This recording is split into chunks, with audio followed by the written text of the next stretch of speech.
Every day I question why and how could anyone ever put their hands on someone as innocent as a 2-year-old at the time of the events? How could someone be so spiteful of an innocent little being that's just learning the ways of life and what they can and cannot do? A 2-year-old isn't going to be able to defend themselves from a grown adult. A 2-year-old isn't going to know how to try and find a phone to dial 911. A 2-year-old isn't going to understand why someone's putting their hands on them in an aggressive way and decipher if it's right or wrong. I question every day what would have happened differently had Leon Landry, Bentley's biological father, called the cops that day instead of just bringing my son to me, as I'm completely clueless as to who Matthew Wolf and Diamond Swinehart are. Matthew's impacted me by making me uneasy about even sending my son to a daycare or even school in that matter, knowing and seeing what happened to my son, because I have little to no trust in people anymore. This heartbreaking victim statement sets the tone immediately. A mother's pain is undeniable as she questions how anyone could harm a defenseless 2-year-old. Her words don't just describe an, they expose deep trauma, fear, and a complete loss of trust in people around her. This case lasting 1.5 years, and me endlessly having to be the only one to advocate for my son and hoping to get the justice he so deserves. To me, this isn't a justice system. My son isn't getting any justice in the matter when Matthew Wolf has been deliberately continuing to violate bonds the whole case, as he has only had to sit one time for a bond violation for only 84 days and had just got given a plea deal of 12 months probation. I personally think it's a whole load of crap that he's getting less than what I've been fighting for this whole case.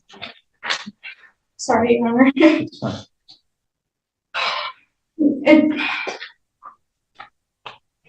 I've been impacted financially as it's been a whole lot, or I've been impacted financially as I've been having to drive back and forth from the police station and all the court dates we've had, and with the fact of not trusting anyone, having only a select few people I do trust.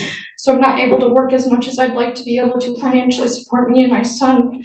I also feel as though my son and I have been impacted by the Sheboygan Police Department and their failure to get my son and I a police officer on the case who was going to be able to successfully and thoroughly do their part for the case in the beginning, but instead gave us a police officer who was going to be transferring from Sheboygan to a different police station, who had seemed to be in a rush and completely get everything mixed up. I then had to advocate to get another police officer on the case, as they hadn't originally found another police officer to take the case. 5 months. It took about 5 months to even get a warrant to have Matthew and Diamond arrested to get anything in motion from when I had filed. Frustration with the justice system takes center stage.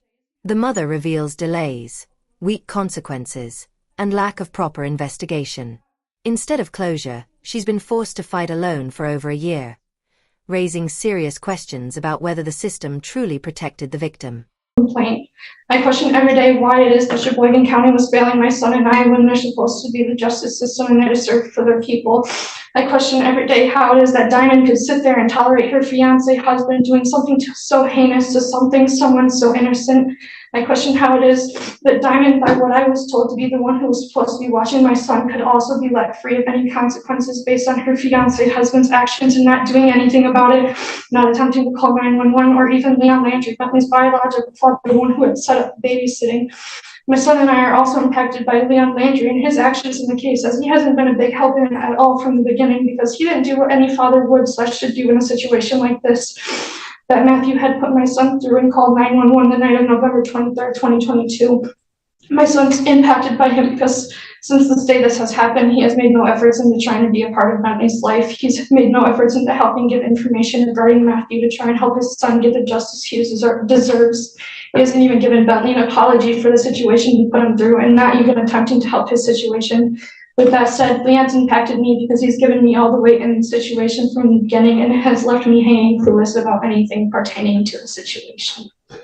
Thank you.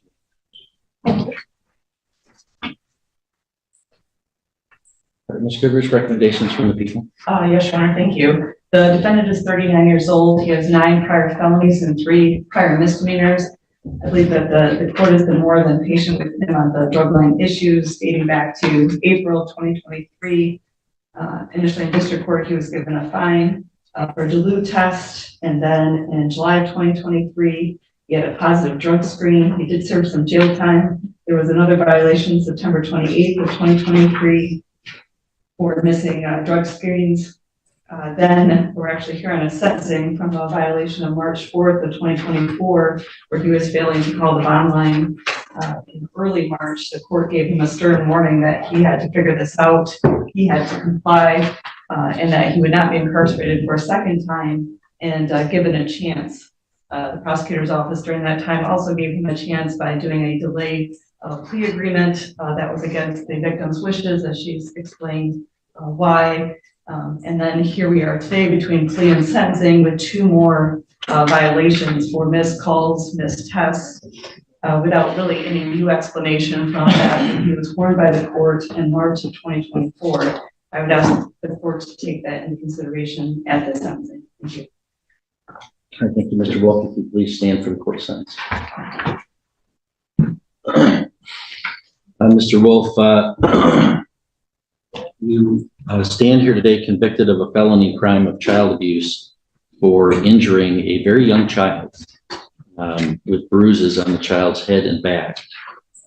You have 9 prior felonies, which is a terrible record.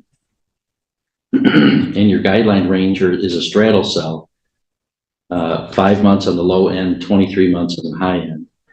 The plea agreement is for a delay of sentence. I'm not going to do that.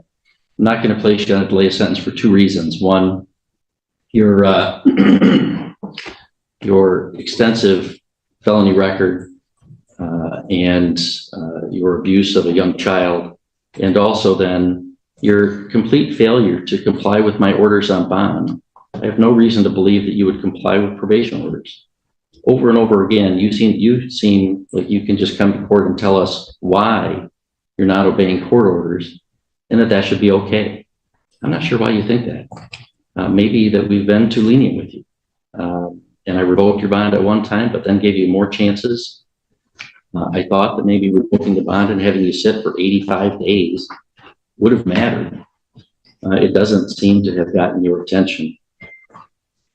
In any event, your post-plea contemptuous conduct has negated your ability to withdraw the plea for me not following the plea agreement.